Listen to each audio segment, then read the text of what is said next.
அது மாதிரி பேராசிரியர்களுடைய காய்ந்து போயிருந்த மனதில் ஒரு கனமழையாக இந்த 7 நாள் கருத்தரங்கம் ஏற்பாடு செய்யப்பட்டிருப்பதை எண்ணி ரொம்ப மகிழ்ச்சி. அது ரொம்ப முக்கியமானது என்னன்னா, இந்த ஐபிஎஸ்சி விஷயங்கள்ல தமிழ் பேராசிரியர்களுக்கு எந்த காலத்திலயுமே ஒரு பங்களிப்பு இருக்காது.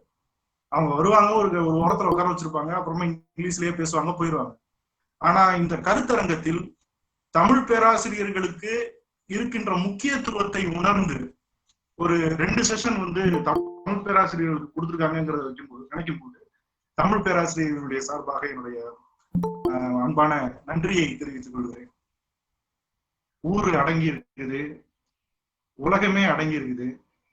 கல்லூரி அப்படின்னா அது அப்படியே இருக்குது. கல்லூரியினுடைய உள்கட்டமைப்பு எதுவும் மாறல, கல்லூரியோட நிர்வாகத்துல எந்த மாற்றமும் இல்லை, அதே ஹெச்ஓடி தான் இருக்காங்க, அதே பிரின்சிபல் தான் இருக்காங்க, எல்லாம் அப்படியே இருக்குது. ஆனா நம்ம எல்லாரும் இங்க சும்மா இருக்கோம். ஏன்னா மாணவர்கள் அங்க இல்லை. நாம் இப்போதாவது புரிந்து கொள்ள வேண்டும், கல்லூரி மாணவர்களுக்கானது. மாணவர்கள் இல்லாத ஒரு கல்லூரி என்பது ஒரு குவாரண்டைன் வார்டு மாதிரி தான் செயல்பட முடியும், ஒரு கல்யாண மண்டபம் மாதிரி தான் அது இருக்கும் அப்படிங்கிறது இதுல இருந்து தெரியுது. அப்ப எல்லாம் இங்க எதுக்காக இருக்குதுன்னா, மாணவர்களினுடைய வளர்ச்சிக்காகவும் மாணவர்களுக்காகவும் தான் இங்க இருக்கிற எல்லாமே இருக்குது அப்படிங்கிற ஒரு புரிதல், அப்படிங்கிற ஒரு ஞானம் இப்ப நமக்கு வந்திருக்குது. இந்த நேரத்துல அடிப்படையா நம்ம ஒரு கேள்வி கேட்டு பார்ப்போமே. இந்த கொரோனா நமக்கு வராம, நம்ம மாணவர்களுக்கு வராம எது காப்பாத்தி வச்சிருக்கு? நம்ம கரிக்குலமா காப்பாத்தி வச்சிருக்கு? இல்லையே. நாம கடைபிடிக்கின்ற ஒழுக்கம், கையை கழுவுறோம், வீட்டு விட்டு வெளியில போக கூடாதுன்னு இருக்கிறோம், முகத்துல எல்லாம் மாஸ்க் மாட்டிக்கிட்டு இருக்கிறோம், ஒரு கட்டுப்பாட்டோடு இருக்கிறோம். இந்த கட்டுப்பாடு தான், நாம கடைபிடிக்கிற இந்த ஒழுக்கம் தான் இந்த கொரோனா மாதிரியான பெருந்தொற்றிலிருந்து நம்மை காப்பாற்றி கொண்டிருக்கிறதே தவிர, நாம் இவ்வளவு நாள் முயன்று பெற்ற அறிவோ, முயன்று சொல்லிக் கொடுத்த அறிவோ அந்த செயலிழந்து போச்சு அப்படிங்கிறது. ஒரு மனிதனுடைய வாழ்க்கையில அவனுக்கு ஒழுக்கம் என்பது எவ்வளவு முக்கியமானது அப்படிங்கிறத நம்ம யோசிக்கிறோம். ஒரு பேராசிரியரோட வாழ்க்கையில யாரு ரொம்ப முக்கியமானவங்க? நம்மளோட ஸ்டேக் ஹோல்டர்ஸ் யாரு அப்படின்னு பார்த்தா, அது மாணவர்கள், அவங்களுடைய பெற்றோர்கள். நம்மளுடைய வாழ்க்கை என்பது, நம்மளுடைய வேலை என்பது யாருக்கு பொறுப்பாகிறதுன்னு சொன்னா, நம்முடைய மாணவர்களுக்கும் அவர்களுடைய பெற்றோர்களுக்கும் தான் பொறுப்பானதா இருக்கு. பொதுவா நம்ம அட்மிஷன்ல உட்கார்ந்து இருக்கும் போது நம்ம பேரண்ட்ஸ் எல்லாம் நமக்கு என்ன கேட்கிறாங்க? சார், என் பையன் இந்த கோர்ஸ் எடுக்கணும்ன்றானே, இது எடுத்தா வேலை கிடைக்குமா அப்படின்னு கேட்கிறாங்க. நாமளும் இதை படிச்சா அந்த வேலை கிடைக்கும், இந்த வேலை கிடைக்கும், அதுக்கு தகுந்த மாதிரி நம்ம கரிக்குலம் வச்சிருக்கோம் அப்படி இப்படி அப்படின்னு சொல்லி நம்ம. எனக்கு ஒரு அனுபவம் உண்டு. தேர்ட் இயர் முடிச்சுட்டு அந்த பொண்ணு கடைசி பரிட்சை எழுதுற அன்னைக்கு அவங்க அப்பாவோட பார்த்தாங்க. அவங்க அப்பா ரொம்ப உற்சாகமா இருந்தாரு. சார், என் பொண்ணு கல்யாணம் வச்சிருக்கேன் சார், பையன் இன்ஜினியரு, நல்ல வசதியான குடும்பம், நான் ரொம்ப கைக்கு மீறி இந்த கல்யாணத்தை நடத்துறேன் சார், என் மகளோட வாழ்க்கையில அவளுக்கு இனிமே மகிழ்ச்சியா இருக்கும் அப்படின்னு ரொம்ப சந்தோஷமா சொன்னார். இதே அப்பா கான்வொகேஷன் வாங்குறதுக்கு பட்டமளிப்பு விழாவுக்கு வரும்போது ரொம்ப மனச்சோர்வோட வர்றாரு. என்ன சார் அப்படின்னு கேட்டா அவர் சொல்றாங்க, சார், நல்லா படிச்சவன் இன்ஜினியரு அப்படின்னு சொல்லி கல்யாணம் பண்ணி கொடுத்தா அவன் ஒரு மனுஷனே இல்லை சார் அப்படின்னு. ஏன்னா அந்த அந்த திருமண உறவு என்பது முறிந்து போய்விட்டது. ஒரு 6 மாசத்துக்குள்ள சிரிச்சுக்கிட்டே வரான் சார், சிரிச்சுக்கிட்டே பேசிட்டு இந்த பொண்ணோட என்னால வாழ முடியாது அப்படின்னு சொல்லிட்டு போறான் சார். மனுஷனே இல்லை சார். பொண்ணை கல்யாணம் பண்ணி கொடுக்கும் போது அவன் இன்ஜினியரா மட்டும்தான் பார்த்தோம், அவன் இன்ஜினியரான்னு மட்டும்தான் யோசிச்சுப்பான். அவருக்கு ஏதாவது ஒரு பிரச்சனைன்னு வரும்போது அவன் மனுஷனே இல்லைன்னு. இப்ப நம்ம வாழ்றதுக்கு நாம இன்ஜினியரா இருக்கிறது முக்கியமா, மனுஷனா இருக்கிறது முக்கியமா அப்படின்னு ஒரு கேள்வி கேட்டு பார்க்கலாம். 2 இருக்குது. ஸ்டாண்டர்ட் ஆஃப் லைஃப் அப்படின்னு ஒண்ணு இருக்கு, ஸ்டாண்டர்ட் ஆஃப் லிவிங் அப்படின்னு ஒண்ணு இருக்கு. நாம எல்லா காலங்களிலும் எதை பத்தி யோசிக்கிறோம் அப்படின்னா, ஸ்டாண்டர்ட் ஆஃப் லைஃப். ரொம்ப நல்ல வேலையில இருக்கிறது, நிறைய ஊதியம் வாங்குவது, மகளால இருக்கிறது, கார் வச்சிருக்கிறது, இதைத்தான் நம்ம பெருசா இருக்கு. ஆனா அந்த ஸ்டாண்டர்ட் ஆஃப் லிவிங்னு ஒண்ணு இருக்குது. மனுஷனா வாழ்றது, மனித பண்புகளோடு வாழ்றது, உண்மையை பேசுவது, சக மனிதனிடத்தில் அன்பு காட்டுவது, இது மாதிரி இருக்கிற இந்த ஸ்டாண்டர்ட் ஆஃப் லிவிங் அப்படிங்கிறது இருக்கு பார்த்தீங்களா, அதைத்தான் நம்ம டீச்சிங் பியாண்ட் கரிக்குலம் அப்படின்னு சொல்றோம். கரிக்குலம் என்ன செய்யும்? நம்மளோட ஸ்டாண்டர்ட் ஆஃப் லைஃபுக்கு அது பொறுப்பு எடுத்துக்கொள்ளும். இந்த டீச்சிங் பியாண்ட் கரிக்குலம்னு சொல்றதுதான் நம்மளுடைய ஸ்டாண்டர்ட் ஆஃப் லிவிங் என்பதற்கு பொறுப்பேற்றுக் கொள்கிறது அப்படிங்கிறது நம்மளுடைய கரிக்குலம் நம்மளுடைய மாணவர்களை பெரிய அதிகாரிகள் ஆகலாம், பெரிய வேலையில நல்ல வேலையில உள்ளவங்களா இருக்கலாம், பணக்காரர்களா இருக்கலாம். ஆனா அந்த டீச்சிங் பியாண்ட் கரிக்குலம் மட்டும்தான் அவர்களை மனிதர்களாக மாற்றுகிறது அப்படிங்கிறத நம்ம யோசிக்கணும்.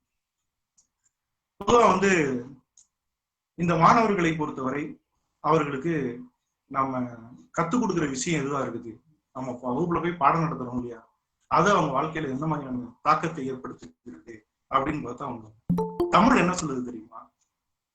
அறிவு அப்படிங்கிறத தமிழ் என்ன சொல்லுதுன்னா ஒழுக்கம்னு சொல்லுது. திருவள்ளுவர்கிட்ட போய் அறிவுன்னு என்னன்னு கேட்டா அவர் சொல்றாரு, அறிவு என்பது ஐம்புலன்களையும் அடக்கி வாழுகின்ற ஒழுக்கம். அறிவுங்கிறதே ஒழுக்கம் என்பதுதான் தமிழ்ல சொல்லி வச்சிருக்கிற விஷயம். சென்ற இடத்தால் செலவிடாது தீது ஒரி நன்றியின் பால் உயிப்பது அறிவு அப்படின்னு நம்ம திருவள்ளுவர் சொல்றாரு.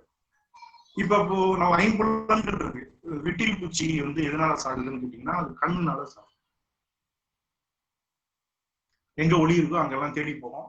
அப்படியே ஒரு எரிஞ்சுக்கிட்டு இருக்கிற ஒரு இடத்துக்குள்ள போனா எறும்பு இருக்கு பாருங்களேன். இந்த எறும்பு மூக்க வச்சுக்கிட்டு வாசனை பிடிச்சுக்கிட்டே வரும், தனக்கான உணவு எங்க இருக்குது அப்படின்னு பாக்குறதுக்காக வரும்.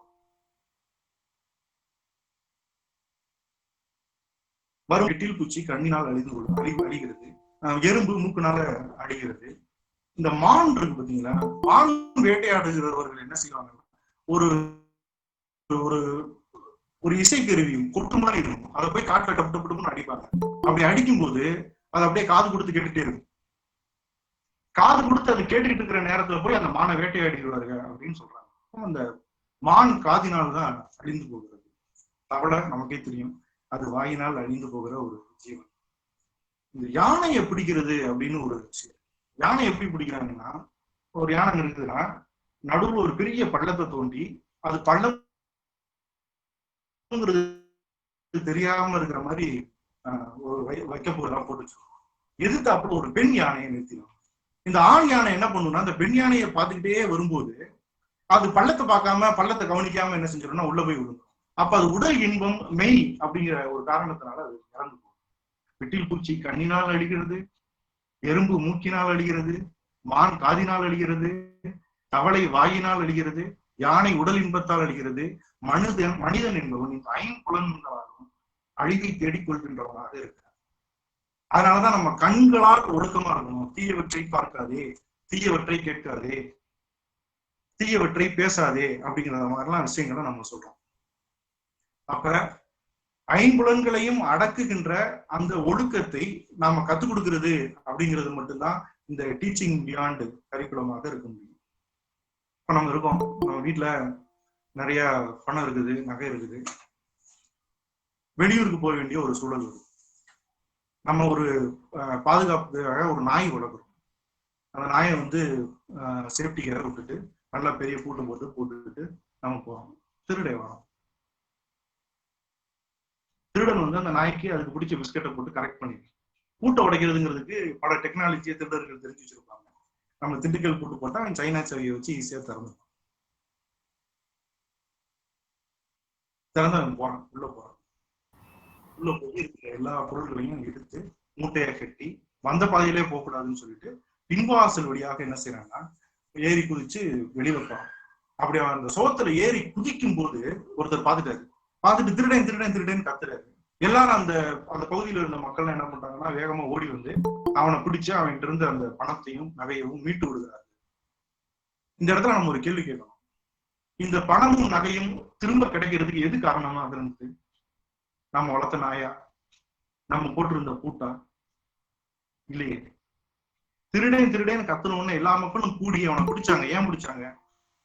திருடுவது குற்றம் என்று ஒரு கருத்து, திருடுவது குற்றம் என்ற ஒரு அறம் காலகாலமாக இந்த சமூகத்தில் கற்பிக்கப்பட்டு வந்துகிட்டே இருக்குது. அப்படி தொடர்ந்து கற்பிக்கப்பட்டு வந்திருக்கிற அந்த அறம் தான் நம்மள என்ன செய்யுதுன்னா, திருடன் அப்படின்னு பார்த்தோன்னே அவனை பிடிக்கணும், அவன் அடுத்தவர்கள் பொருளை அபகரிக்கிறான், அது தப்புங்கிறான். அந்த தப்புங்கிற அந்த சிந்தனை இருக்குது இல்லையா, அதுதான் நம்ம எல்லாத்தையும் காப்பாத்தி நம்மளுடைய வாழ்க்கையை இயக்கி கொண்டிருப்பது எது அப்படின்னு கேட்டா நம்ம கிட்ட இருக்கிற அந்த பண்பு, ஒழுக்கம். அறிவு எப்ப வேணும்னாலும் தரலாம்.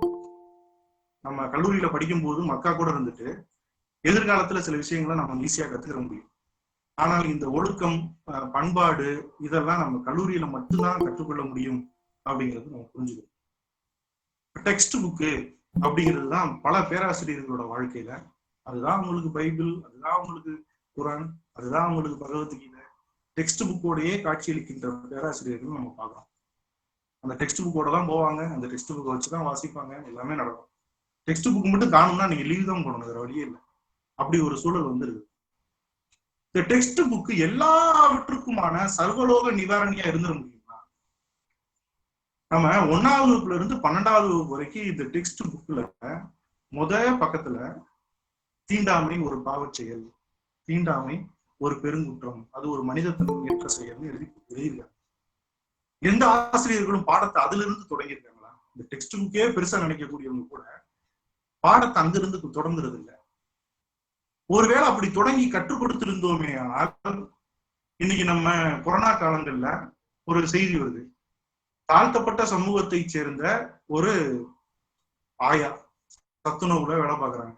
அவர்கள் சமைத்த உணவை மற்ற மாணவர்கள் சாப்பிட மாட்டேங்கிறாங்க. மற்ற ஆட்கள், அந்த ஊர்க்காரங்க யாரும் அவங்க சமைச்ச சாப்பாடை சாப்பிட மாட்டேன்னு சொல்றாங்க.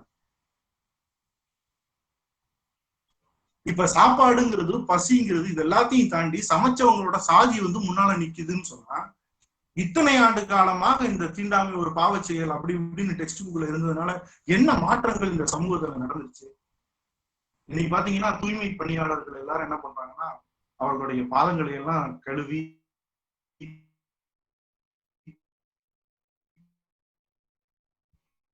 அவங்கள தாம்பலத்தில், இதை பார்க்கிற போது பாத்தீங்களா தூய்மை பணியாளர்கள் எவ்வளவு முக்கியமானங்கிறத தெரிஞ்சுக்கிட்டு அவங்களை எப்படி உயர்த்தி இது பண்றாங்க பாத்தீங்களா அப்படின்னு நம்ம பேசுவோம். இது என்ன ஆகுது? இது ஒரு பொது புத்தியில இருக்கிற ஒரு பாசாங்கு. இந்த கொரோனா வருவதற்கு முன்பு நீங்க தூய்மை பணியாளர்களை என்னவா நினைச்சிருந்தீங்க? இந்த கொரோனா நம்மை கடந்து போன பிறகு இதே மாதிரியான பாத பூச்சிக்குரியவர்களாகத்தான் நீங்க அவங்கள பார்க்க போறீங்களா என்ற ஒரு கேள்வியை நம்ம கேட்டு பார்த்தோம்னா, எல்லாரையும் மதிக்கணும். அவங்க தூய்மை பணியாளராக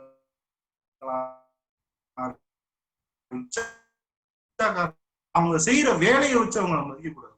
அவர்கள் மனிதர்களாக இருக்கிறார்கள் என்பதற்காகவே ஒரு குறைஞ்சபட்ச மனித மதிப்போடு நம்ம அவங்களை நடத்தியிருந்தோம்னு சொன்னா, இந்த டெக்ஸ்ட் புக் நம்ம சமூகத்துல ஒரு பெரிய மாற்றத்தை ஏற்படுத்தி இருக்குங்கிறத நம்ம ஒத்துக்கிற முடியும். உதாரணத்துக்கு ஃபர்ஸ்ட் பக்கத்துல தீண்டாமை இருக்குமா, அடுத்த பக்கத்துல பாத்தீங்கன்னா தேசிய கீதம். தேசிய கீதத்தை கீழே இந்த தேசிய கீதத்துக்கு பொருள் எழுதிருக்கும். தமிழ்ல தேசிய கீதத்துல என்ன பொருள் அப்படிங்கிறது எழுதியிருக்கும். நாம் அந்த தேசிய கீதத்தின் தமிழ் அர்த்தத்தை இதுவரை கற்பித்திருக்கிறோமா அப்படிங்கிற ஒரு கேள்விக்கு, தேசிய கீதம் எந்த மொழியில் எழுதப்பட்டதுன்னா அது வந்தாலும், யார் எழுதுனாங்க அப்படின்னு சொன்னா ரவீந்திரநாத் தாகூர். எத்தனை நிமிஷம்னா 52 நிமிஷம். இப்படி நிறைய இன்ஃபர்மேஷன்ஸ் அதை பத்தி தெரிஞ்சவன் அதற்கு என்ன பொருள் அப்படிங்கிறத நாம கத்துக் கொடுக்க முயற்சி செஞ்சோமா? கத்துக்கிறதுக்கு மாணவர்கள் தான் முயற்சி செஞ்சோம்.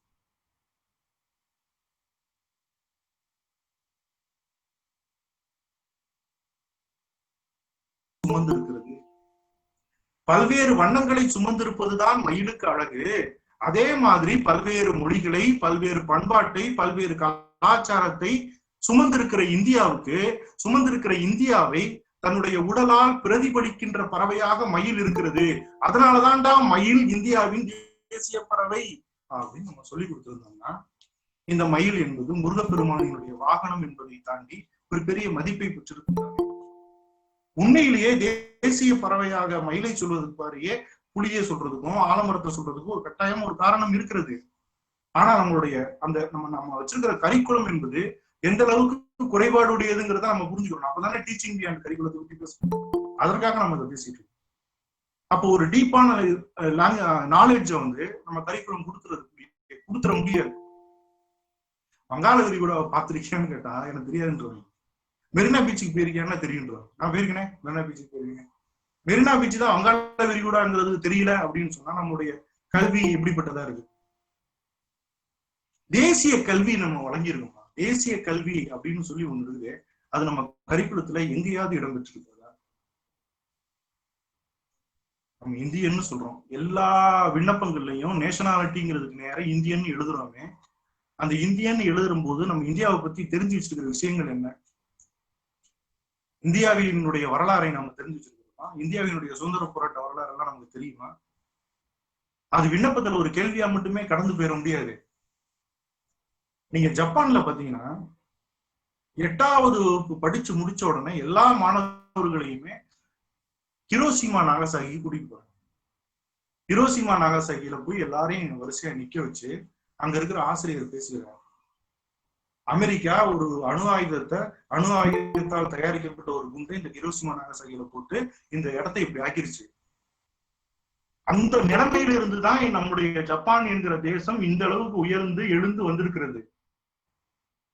ஜப்பானினுடைய எதிர்காலத்திற்கு நீங்க தான் இனிமேல் பொறுப்பாக போகிறீர்கள் அப்படிங்கிற விஷயத்த ஹிரோஷிமா நாகசாகி கூட்டிட்டு போய் நிக்க வச்சு அந்த நாட்டினுடைய நிலைமை என்னவா இருந்தது, எப்படிப்பட்ட நாடு எப்படி உயர்ந்து நிற்கிறது, இதை எப்படி தொடர்ந்து நம்ம உயர்த்திட்டு போகணுங்கிறத கட்டாயமாக கற்றுக் கொடுக்கிறாரு. அது அவங்களோட கரிக்குலத்துல இருக்குது.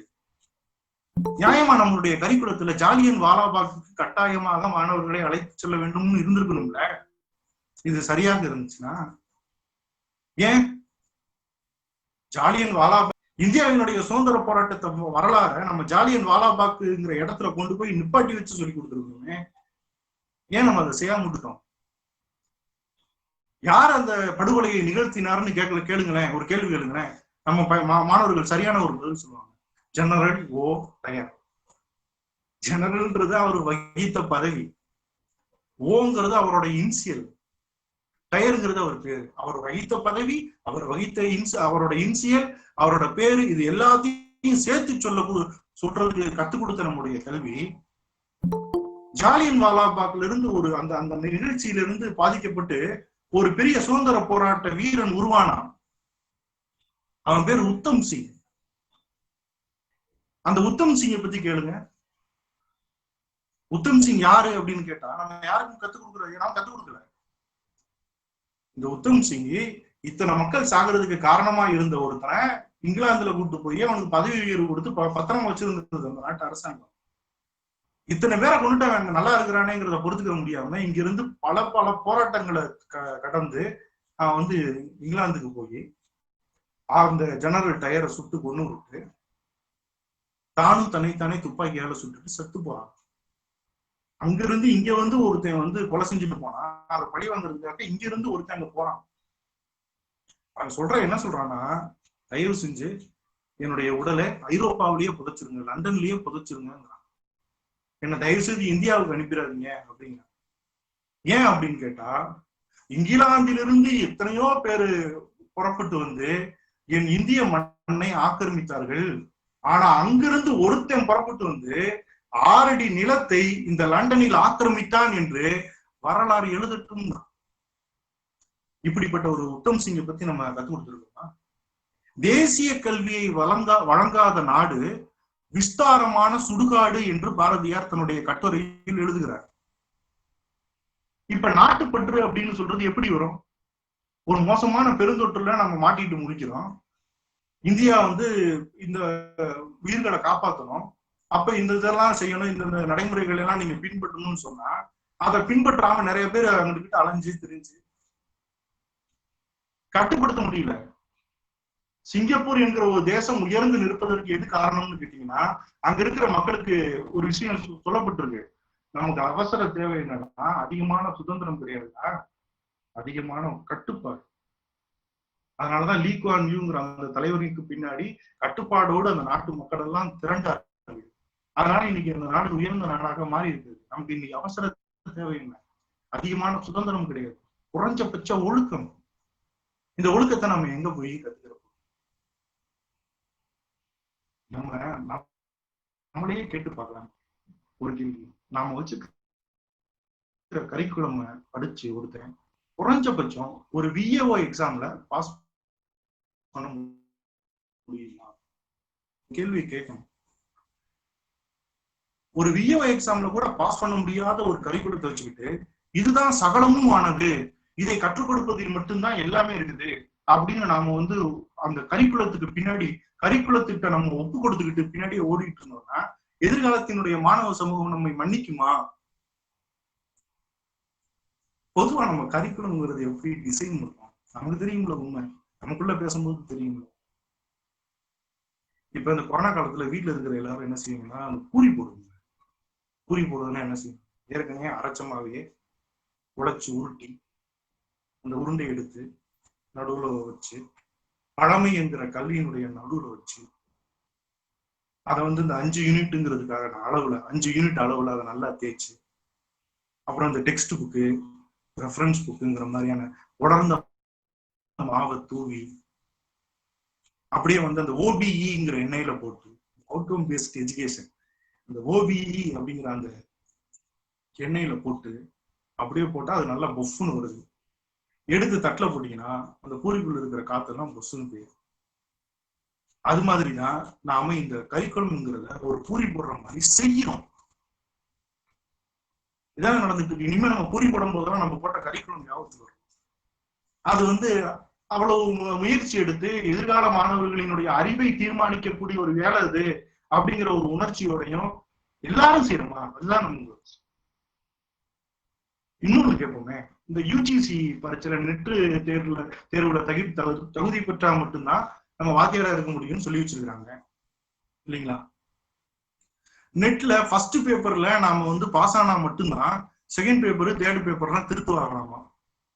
ஃபர்ஸ்ட் பேப்பர்ல என்ன மாதிரியான கேள்விகள் கேட்கப்படும் அப்படின்னா, அது இருக்கிற சிலபஸ் எடுத்து நீங்க வாசிச்சு பார்த்தீங்கன்னா, reasoning ability, divergent thinking, critical analysis, இப்படிலாம் நிறைய வார்த்தைகள் இருக்கு.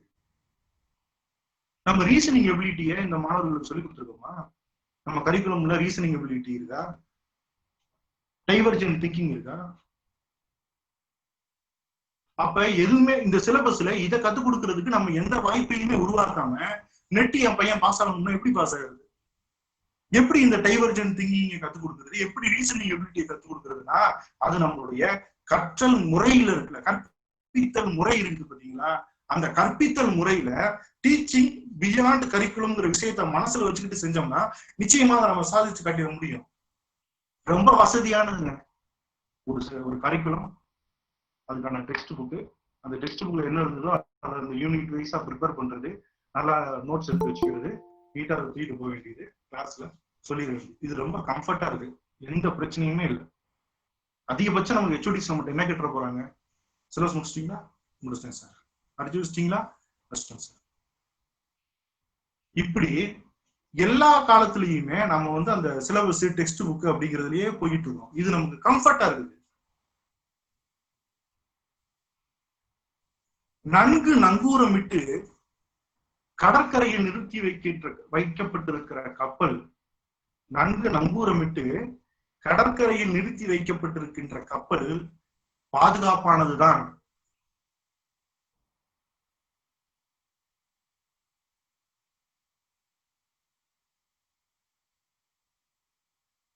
கருத்தரங்கத்திற்கு பிறகு நம்ம புதுசா வகுப்புக்கு போகும்போது புதிய சிந்தனைகளோடையும் புதிய உற்சாகத்தோடையும் போக வேண்டிய கட்டாயம் இருக்குது.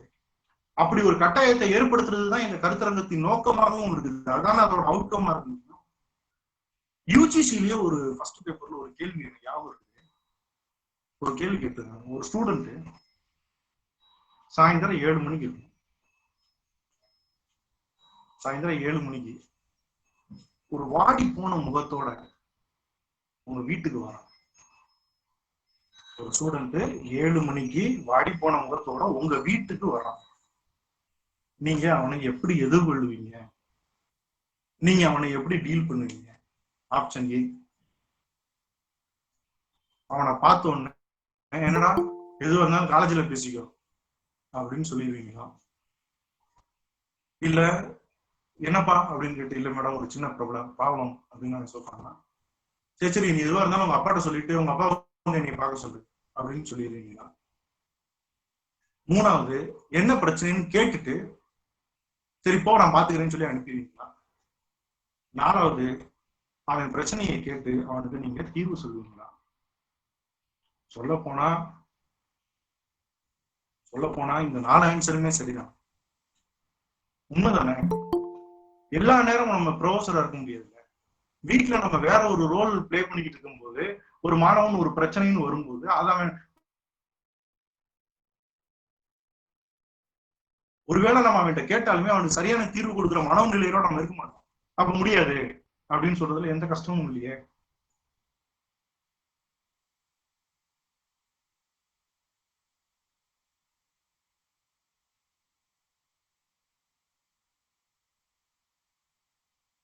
தவறான ஆன்சர் இல்லை. இன்னொன்னு, நாம வந்து எதுவா இருந்தாலும் பெற்றோர்களினுடைய பங்கு இல்லாம மாணவர்கள் என்ன செஞ்ச முடியும்?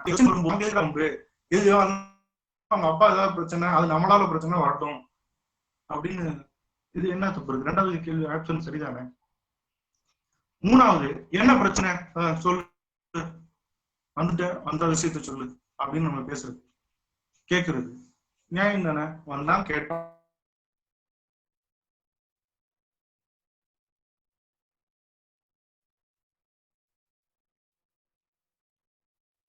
என்ன செய்யலாம்? காதலிக்கிற 2 பேர்த்தையும் கௌரவ கொலை செஞ்சிடலாமா? இல்ல இந்த காதலுக்கு தூது போய் இருக்கிற அனுமார வேலையை பாக்குறாங்களே, இவங்களெல்லாம் எடுத்து கொண்டு போய் அரபிக்கடல்ல போட்டலாமா? காதல் என்பது கட்டாயம், காதல் உணர்வு என்பது கட்டாயம் நம்மளுடைய மாணவர்களுக்கு இருக்குது.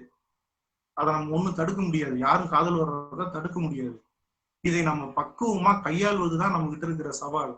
சார், நான் பாடம் நடத்துவேனா, சிலபஸ் முடிப்பேனா, எனக்கு கொடுத்துருக்கிற வேலையெல்லாம் செய்வேனா, இல்ல இந்த மாணவர்களோட பிரச்சனையை நான் சரி பண்ணுவேனா அப்படின்னு நம்ம கேட்க முடியாது. ஏன்னா நம்ம மெயின் பிசினஸ் நம்மளோட மாணவர்களோடு தான் இருக்கிறது. இது நம்ம கஷ்டமா இருக்கும். அப்ப அவன் என்ன செய்யறான்னா, பக்குவப்படுத்தலாம், பக்குவமா அவனை பேசலாம், அவன் காதல் உணர்வை நம்ம ஏற்றுக்கொள்ளலாம். ஏத்துக்கிட்டு அவனை வந்து நம்ம அவன் செஞ்சது தப்பு இல்லைன்னு சொல்லி அவனை திருத்தணும். இப்ப எனக்கு ஒரு அனுபவம். நான் ஒரு பையன் இந்த மாதிரி ரோமியோ வேலையை பார்த்துட்டே இருக்கிற பையன், நல்லா தெரியும். ஒரு நாள் கூப்பிட்டு சொன்னேன், நம்ம ஊர்ல, நான் சிவகாசியில வேலையை பார்த்துட்டு, நம்ம ஊர்ல பொம்பளை பிள்ளைங்களை பள்ளிக்கூடத்துக்கும் காலேஜுக்கும் அனுப்புறதே பெருசு. இந்த பொண்ணு பள்ளிக்கூடத்தையும் தாண்டி காலேஜையும் தாண்டி வந்து காலேஜுக்கும் வந்து உட்கார்ந்து இருக்குதுன்னு சொன்னா இது எவ்வளவு பெரிய வரம் தெரியுமா அவங்களோட வாழ்க்கையில. நாளைக்கு அது அந்த படிச்ச படிப்பின் காரணமாக ஏதாவது ஒரு வேலைக்கு போயிடுச்சுன்னு சொன்னா அவளுடைய குடும்பம் நல்லா இருந்திருந்தா அவ பிள்ளைகளை வந்து நல்ல பள்ளிக்கூடத்துல படிக்க வைப்பான். ஒருவேளை அவளுக்கு வாய்த்த கணவன் என்பவன் சரியில்லாதவனா இருந்துட்டானா கூட இந்த படிச்ச படிப்பை வச்சுக்கிட்டு அதனால ஒரு வேலை பார்த்தா அவ குடும்பத்தை காப்பாத்திடுவா. நீ இந்த காதல் விவகாரத்தை வந்து அந்த பொண்ணு மேல வச்சிருக்கிற, அவங்க வீட்டுக்கு தெரிஞ்சுன்னா என்ன ஆகும்? முதல்ல என்ன செய்வாங்க? பாரதி ராஜா படத்துல மாதிரி யாரும் அருவாளை தூக்கிட்டுலாம் வரப்போறது இல்லை. என்ன செய்வாங்க? முதல்ல நீ படிச்சது போதும், வீட்டுல இருக்குன்னு சொல்லிடுவாங்க. இதானே இன்னைக்கு இயல்பா எந்த பெற்றோர்களும் எடுக்கிற முடிவு. இது மாதிரி ஒரு விஷயம் தெரிஞ்சுன்னா படிக்கிறது நிப்பாட்டிடுவாங்க. ஒரு பெண் பிள்ளையினுடைய படிப்பை கெடுத்த பாவம் நீ செய்யணுமா? இப்படி ஒரு பாவத்தை நீ செய்யணுமா அப்படின்னு எடுத்து நாம கொஞ்சம் பேசணும்னா பரவாயில்ல, அதை தடுக்கலாம். சாருக்கு இது தெரிஞ்சிருச்சு, இந்த அட்வைஸ் பண்ணிருக்கிறாரு அப்படிங்கிற அளவுக்காவது அதை வந்து கொஞ்சமாவது அவங்க புரிஞ்சுக்குவாங்க. நான் பேசுறது கேக்குதா? ஆடியோ வரலன்னு ஒரு போடுறாங்க சாட் பாக்ஸ்ல. கேக்குதுங்க, கேக்குதுங்க சார். கருமுருகன் கேக்குது பேசுறது. மேடம் அப்படியே கண்டினியூ பண்ணலாம்ல மேடம்? ஒன்னும் பிரச்சனை இல்லை. கண்டினியூ பண்ணுங்க. ஓகே. இன்னொன்னு என்னன்னா, நம்மளுடைய வகுப்பறையில நாம தான் ஹீரோவா இருக்கணுங்கிற ஒரு மனோபாவத்தோட இருக்கும். நம்ம இந்த பழைய படங்கள்ல பாத்தீங்கன்னா 70 வயசு ஆனாலும் முகத்துல சதையெல்லாம் அப்படி தொங்குனா கூட கதாநாயகனை தான் நான் நடிப்பேன் அப்படின்னு சொல்லி சில நடிகர்கள் இருக்காங்க. அவங்ககிட்ட இருந்து நம்ம விஷயத்தை கத்துக்கிட்டோம். உங்களுடைய வகுப்பறையில் உங்களுடைய குரல் மட்டும்தான் ஒலிக்கிறது என்றால் அதை காட்டிலும் மிக மோசமான வன்முறை இந்த உலகத்தில் இருக்கவே முடியாது. இதை காட்டிலும் ஒரு மிகப்பெரிய மனித உரிமை மீறல் எங்கேயுமே கிடையாது.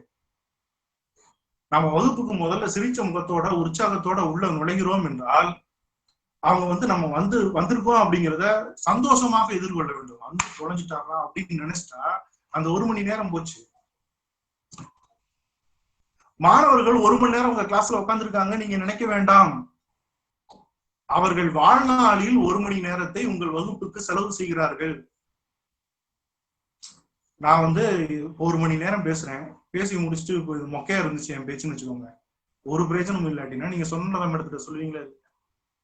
என்ன மேடம் இப்படி ஒருத்தரை கூட்டிட்டு வந்து பேச வச்சுட்டீங்க, ஏன்னா யூஸ்லெஸ் இன்னைக்கு அப்படின்னு சொல்லுவோமா இல்லையா? இது வந்து இயல்பு தானே. அதே மாதிரி 1 மணி நேரம் நம்ம வகுப்புக்கு போயிட்டு திரும்ப வருகிறோம் என்றால் நம்ம பேசின அந்த 1 மணி நேரம் என்பது அவர்களுடைய வாழ்க்கையில ரொம்ப முக்கியமானதா இருக்கணும் அப்படிங்கிற ஒரு உணர்வு நமக்கு. இன்னும் சொல்ல போனா 159 பேர் இந்த செஷன்ல இருக்கீங்க. 159 பேர்கிட்ட நான் 1 மணி நேரம் பேசுகிறேன் என்றால் இந்த 1 மணி நேரம் என்பது 159 மணி நேரத்துக்கு சமமானது. ஒரு 159 மணி நேரத்தை கையில வச்சுக்கிட்டு அதை வேஸ்ட் பண்ணிட்டு வெட்டியா ஒரு விஷயங்களை பேசிட்டு மாணவர்களினுடைய மனதில் ஒரு சின்ன தாக்கத்தை கூட ஏற்படுத்தாமல் நம்ம வந்துட்டோம் அப்படின்னு சொன்னா அது எந்த மாதிரியான ஒரு விஷயமா இருக்கும்? ஐக்கிய நாடுகள் சபை என்ன பண்ணுச்சுன்னா உலக நாடுகள் முழுசும் அவங்களுடைய கல்வி முறையை பத்தி ஒரு ஓவிய போட்டி நடத்தணும்னு சொல்லி, அப்படி ஒரு ஓவிய போட்டி நடத்தும் போது உலக நாடுகள் எல்லாரும் கலந்துருக்காங்க. உலக நாடுகள்ல இருந்து எல்லாரும் கலந்துருக்காங்க. அதுல இந்திய கல்வி முறையை பற்றி வரையப்பட்ட ஓவியத்திற்கு முதல் பரிசு கிடைச்சலாம். என்ன அந்த ஓவியம் அப்படின்னு பார்த்தா என்ன இருக்குன்னா ஒரு கிளாஸ் ரூம்ல வரைஞ்சிருக்கான். ஒரு ஆசிரியர் பாடம் நடத்திட்டு இருக்கிறாரு, மாணவர்கள் கேட்டுக்கிட்டு இருக்கிறாங்க. இவ்வளவு அந்த ஓவியத்துல இருக்குது. அதுல ஒரு சின்ன ட்விஸ்ட் பண்ணிருக்கிறான். என்ன தெரியுமா? இந்த பாடம் நடத்திட்டு இருந்த ஆசிரியர்களுடைய வாயை ரொம்ப பெருசா வந்தது, கேட்டுட்டு இருந்த மாணவர்களோட காதை ரொம்ப பெருசா வந்தது. இன்னைக்கு அதான் நடந்துட்டு இருக்கு. நான் மட்டுமே பேசுவேன் அப்படின்னு சொல்லி ஒரு வகுப்புல போய் நின்றுட்டு பேசி பேசி நம்ம வாய் பெருசாக போகுது, மாணவர்களோட காது பெருசாக போகுது. இதுதான் அங்க நடந்து முடிய போகுது. இப்ப புதுசா ஒரு விஷயம் சொல்ல வந்துருக்காங்க. என்ன அப்படின்னா பவர் பாயிண்ட் பிரசன்டேஷன் அப்படின்னு சொல்லி இந்த டீச்சிங் டூல்ஸ் எல்லாம் நிறைய பயன்படுத்துங்க செய்யுங்கன்னு சொல்றாங்க. இது ஒரு நல்ல முயற்சி. வெறுமனே காதுகளுக்கு மட்டும் நம்ம பாடம் எடுக்காம கண்ணுக்கு காதுக்குன்னு பல வகைகளை பயன்படுத்தினா அது நல்லா அவங்க மாணவர்களுக்கும் போர் அடிக்காது, எல்லாம் சரிதான் சொல்றாங்க. ஆனா இந்த பவர் பாயிண்ட் போடுறதுல என்ன ஆகுதுன்னா சிக்கலான புரிந்து கொள்வதற்கு கஷ்டமான விஷயங்களை நம்ம பவர் பாயிண்ட் போடணும். அதை பவர் பாயிண்ட் போட்டாதான் கத்துக் கொடுக்க முடியுங்கிற ஒரு நெருக்கடி வரும்போதுதான் இந்த பவர் பாயிண்ட போடணுமே தவிர சாதாரண ஒரு டாபிக்கே அதுக்கு இதுக்கு பவர் பாயிண்ட் போடுறேன் அப்படிங்கிற பேர்ல என்ன பண்றாங்கன்னா போய் பவர் பாயிண்ட் போடுறது. ஒரு தொழில்நுட்பத்தை அதிகபட்சமாக நம்ம எடுக்கிற முயற்சிக்கு உதவியா பயன்படுத்திக்கலாம். ஆனா நம்ம என்ன பண்ணிடுறோம்னா எதுக்கு எடுத்தாலும் பவர் பாயிண்ட் போடுறது. நான் இங்க பாருங்க, நான் ஒரு சீனியர் ஸ்டூடெண்டா ஒரு வகுப்புல உட்கார்ந்து இருக்கிற ஒரு சீனியர் ஸ்டூடெண்டான மனநிலையில தான் நான் பேசுறேன். நீங்க யாரையும் குறை சொல்றதா நினைச்சுக்கிறாங்கன்னா இவர் என்ன உலக உத்தமரா அப்படின்னு நீங்க யோசிக்க வேண்டியது விஷயம் இதுதான். ஒரு பவர் பாயிண்ட் போடுறதுங்கிறது சின்ன சின்ன விஷயங்களுக்கு எல்லாம் பவர் பாயிண்ட் போடுறதுன்னு நம்ம ஆரம்பிச்சிட்டோம்னா இது வகுப்பறையில நம்மளுடைய பேசுற நேரத்தை நம்ம மாணவர்கள்ட்ட இன்னும் நிறைய விஷயங்களை இன்டராக்ட் பண்ணலாம். அது எல்லாத்தையும் இது என்ன செஞ்சிருக்குன்னா தடை செய்யும். உங்களோட பாயிண்ட நீங்க பவர்ஃபுல்லா கிளாஸ்ல சொல்றதுதான் முக்கியமே தவிர பவர் பாயிண்ட் கிளாஸ் எடுக்கிறேங்கிறது முக்கியம் இல்லை. அது தேவைப்படுகிற போது நீங்க எடுத்துக்கலாம். அந்த பவர் பாயிண்ட் கிளாஸ் வச்சுக்கிட்டே பல வகுப்புகளை எந்த ஒரு உயிரோட்டமும் இல்லாமல் நாம கடத்தி கொண்டிருக்கிறோம் என்பதையும் நம்ம யோசிக்க வேண்டியது. என் ஸ்டூடெண்ட் ஒருத்தன் யூடியூப்ல 3 நிமிஷம் பேசி வீடியோ போட்டுட்டே இருந்தான். நான் அதை கேட்டுட்டே இருந்தேன், ரொம்ப எக்ஸலண்டா இருந்துச்சு. நான் என்ன பண்ணேன்னா அந்த யூடியூப்ல நல்லா பேசிட்டு இருக்கான் சார், அவனை நீங்க இந்த இடத்துக்கு கூப்பிட்டீங்கன்னா நல்லா பண்ணுவான் அப்படின்னு சொல்லி நான் ரெஃபரன்ஸ் கொடுத்தேன். அவங்களும் நான் சொன்னதை நம்பி அவனை கூப்பிட்டுட்டு அவன் பேசிட்டு எனக்கு சொல்றான், சார் நான் நல்லாவே பேசல சார், ஒண்ணுமே எனக்கு பேச்சே வரல சார், போய் நின்ன உடனே எனக்கு கைகாலம் நடிங்கிருச்சு, உதடெல்லாம் ஒட்டிக்கிருச்சு சார். இல்லையா நீ நல்லா யூடியூப்ல பேசணும் போயிருந்தா அப்படின்னா, சார் நான் யூடியூப்ல பேசும்போது நான் மட்டும் தனியா இருந்தேன் சார், சாதாரணமா பேசிட்டேன் சார், எனக்கு எந்த பயமுமே இல்லை. ஆனா அங்க போகும்போது எல்லாரும் உட்கார்ந்து இருக்கிறாங்க, அப்படி இருக்கும்போது எனக்கு பேசுறதுக்கு ரொம்ப பயம் வந்துருச்சு சார். நாம என்ன நினைச்சிட்டு இருக்கோம், தொழில்நுட்பத்தின் மூலமாக மாணவர்களுடைய திறமையை எங்கேயோ கொண்டு போய்கிட்டு இருக்கிறோம், பெரிய அளவுல வளர்த்துக்கிட்டு இருக்கிறோம் அப்படின்னு சொல்லி நம்பிக்கிட்டு இருக்க. ஆனா இதுதானே உண்மை. ஒரு கிரிக்கெட்டை பற்றி படித்து தெரிந்து கொள்வதனால் ஒரு கிரிக்கெட் பிளேயர் ஆக முடியுமா? களத்துல போய் கிரிக்கெட் விளையாண்டாதானே ஆக முடியுங்கிறத நம்ம சொல்லுவோம். பாஸ், நான் ஒரு கொஸ்டின் கேட்கறேன், தப்பா நினைச்சுக்கிறாதீங்க. நம்ம கிளாஸுக்கு கரெக்ட் டயத்துக்கு போறோமா பாஸ்? ஒரு நிமிஷம் கூட மிஸ் பண்ணாம சரியான நேரத்துல நம்ம வகுப்புக்கு முன்னாடி நிக்கிறோமா? இது டீச்சிங் பியாண்ட் கரிக்குலத்தை பத்தி தான் நான் பேசுறேன். பஞ்சுவாலிட்டிங்கிறது, நேரம் தவறாமை என்பது எவ்வளவு முக்கியமானது. இந்த நேரம் தவறாமை என்பதை நாம் முதல்ல கடைபிடிக்கிறோமா அப்படின்னு ஒரு கேள்வி கேட்டுக்கோங்க. கடைபிடிக்கின்ற சதீஷ் சாருக்கு நான் ரொம்ப சந்தோஷமா வாழ்த்து சொல்றேன். நான் கரெக்ட் டயத்துக்கு என் கிளாஸுக்கு போயிடுவேன் சார் அப்படின்னு சொல்றது. இந்த பஞ்சுவாலிட்டிய நீங்க கரிக்குலத்துல கத்துக் கொடுக்க முடியாது, நாம நடந்துக்கின்ற விதத்துலதான் கத்துக் கொடுக்க முடியும். ஒரு விஷயம் நல்லா தெரிஞ்சுக்கோங்க, கொஞ்சம் படிச்ச ஒரு பெரிய மனுஷன் அப்படின்னு சொல்லி நம்மளுடைய மாணவர்கள் யாரை பாக்குறாங்கன்னா ஆசிரியர்களை தான் பாக்குறாங்க. அவங்களோட கிராமப்புறத்துல இவங்க மாதிரி வரணும் அப்படின்னு சொல்றதுக்கு ஒரு முன்மாதிரியான மனிதர்கள் இல்லை. அவங்க குடும்பத்துல பெரிய அளவுல அவங்க படிச்சவங்களா இருக்க மாட்டாங்க. அப்ப அவங்க உடுத்துற உடையில இருந்து நடந்துக்கிற நடைமுறை பாவனை இது எல்லாமே அவன் எங்க இருந்து கத்துக்கிறான்னா ஆசிரியர்கிட்ட இருந்து தான் கத்துக்கிறான். நம்மை பார்த்துதான் அவர்கள் நிறைய விஷயங்களை கத்துக்கிறாங்க. அப்ப நம்ம என்ன பண்ணணும்னா அந்த பார்த்து கற்றுக்கொள்கிறார்கள் அப்படிங்கிறத புரிஞ்சுக்கிட்டு நாம வாழ்ந்து காட்டி விட வேண்டும். பேராசிரியராக பணி செய்பவர்களை மாணவர்கள் ஒரு சாதாரணமா கடந்து போயிடுவாங்க. ஆனா பேராசிரியர்களாக வாழணும் அப்படிங்கிற ஒரு உணர்வு இருக்கு பார்த்தீங்களா, அதுதான் நம்மளை அவங்க மனசுல கொண்டு போய் நிறுத்தும். சரியான நேரத்துக்கு நீங்க கிளாஸுக்கு போகணும். சரியான நேரத்துக்கு மாணவர்கள் வரல அப்படின்னு சொன்னா ஏன் லேட்டு, ஏன் வரலன்னு கொஞ்சம் விசாரிங்க. அதற்கு தீர்வு சொல்லுங்க. கரெக்டான நேரத்துக்கு வரணும், அதுதான் ரூல்ஸ்ன்னு சொல்லி கொடுக்க கூடாது. கரெக்டான நேரத்துக்கு வருகின்ற அந்த பழக்கத்தை கத்துக்கணும்டா. இப்ப பாரு, நீ மும்பையில வேலைக்கு போறேன்னு வச்சுக்கோ. நீ மும்பையில வேலைக்கு போற, மும்பையில எலக்ட்ரிக் ட்ரெயின்ல தான் நம்ம போகணும் வரணும். அங்க பேருந்து சாலை போக்குவரத்து ரொம்ப குறைவு. எலக்ட்ரிக் ட்ரெயின்ல தான் வரணும், எலக்ட்ரிக் ட்ரெயின்ல தான் போகணும். அப்ப இந்த எலக்ட்ரிக் ட்ரெயின்ல நீ வர்ற அப்படின்னு சொன்னா ஒவ்வொரு ஸ்டேஷன்லயும் மும்பையில இருக்கிற எலக்ட்ரிக் ட்ரெயின் 10 செகண்ட்ல நிக்கும். இந்த 10 செகண்ட்ல தான் இறங்கணும், 10 செகண்ட்ல தான் ஏறணும். ஒருவேளை இந்த 10 செகண்ட்ல ஏறி இறங்க இது பண்ணிட்டோம், லேட் ஆக்கிட்டோம் அப்படின்னு சொன்னா அந்த ட்ரெயின் போயிடுச்சுன்னா அடுத்த ட்ரெயின் வர்றதுக்கு 2 மணி நேரம் ஆகும். ஒரு நாளையே நம்ம இழக்க வேண்டிய சூழல் வந்துடும். எப்ப இந்த 10 செகண்டுக்குள்ள கரெக்டா அந்த ட்ரெயின் வர டயத்துக்கு போய் 10 செகண்டுக்குள்ள நம்ம ட்ரெயினுக்குள்ள போகலைன்னா அந்த நாள் முடிச்சு போயிடும், அந்த நாள் வீணாயிரும். சாதாரணமா ஸ்விக்கி, சொமோட்டோ இதுல எல்லாம் நம்ம பாக்குறோம்ல. ஸ்விக்கி, சொமோட்டோ இதுல எல்லாம் பாத்தீங்கன்னா அவங்களுக்கு ஆர்டர் கொடுத்த டயத்துல இருந்து இத்தனை மணிக்கு வந்துருவாங்கிறாங்க. ஒருவேளை அந்த ஆர்டர் சரியான நேரத்துக்கு கொடுக்கல அப்படின்னு சொன்னா நீங்க காசு கொடுக்க வேண்டியது இல்ல, உங்களோட உணவுப் பொருளை அவங்க கொடுத்துட்டு போயிருவாங்கன்றாங்க.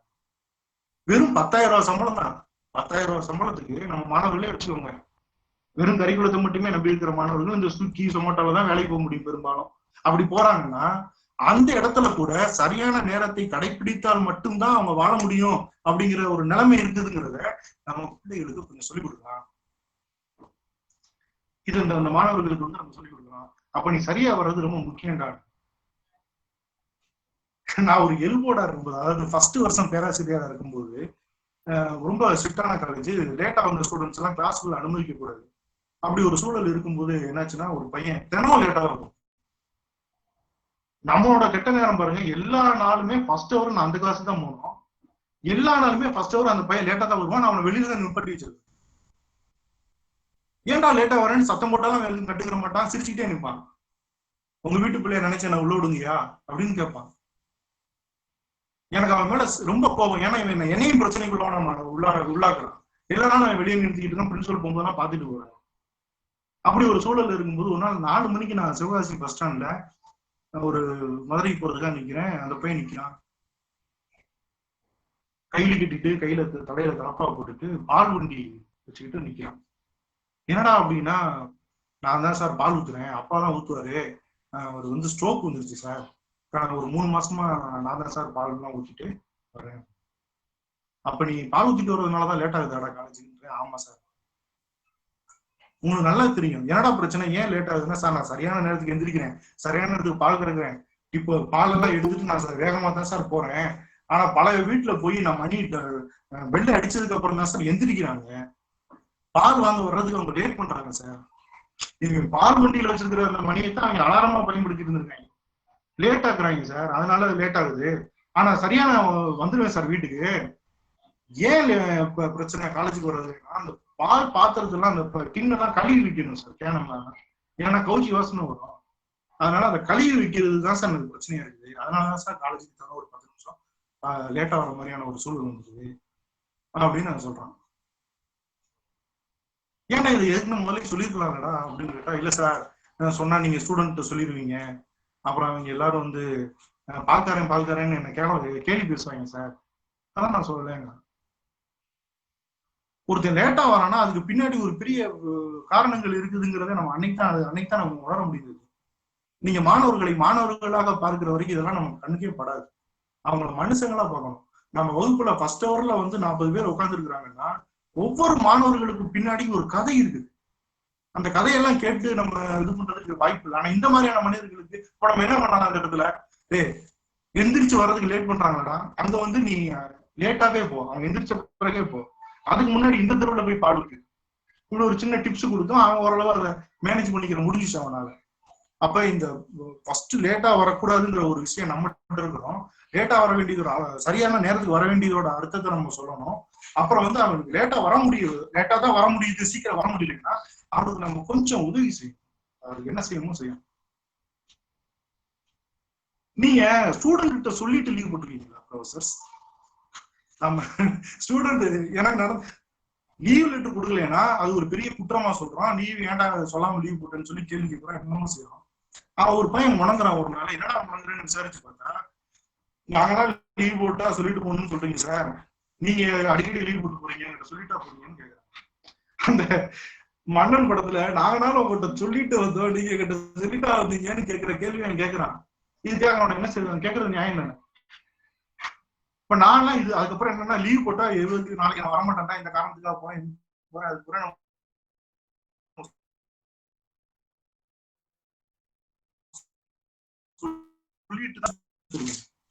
ஒரு கதைங்க. ஒரு நல்லா பையனை நல்லா படிக்க வைக்கணும்னு நினைச்சா அப்பா அம்மா என்ன செஞ்சாங்கன்னா, ஒரு நல்ல ஸ்கூல்ல சேர்த்தாங்க. கொஞ்ச நாள் கழிச்சு அந்த பையன்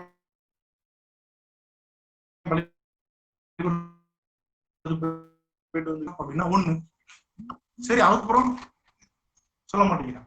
ஒண்ணு அதோட நிறுத்தி.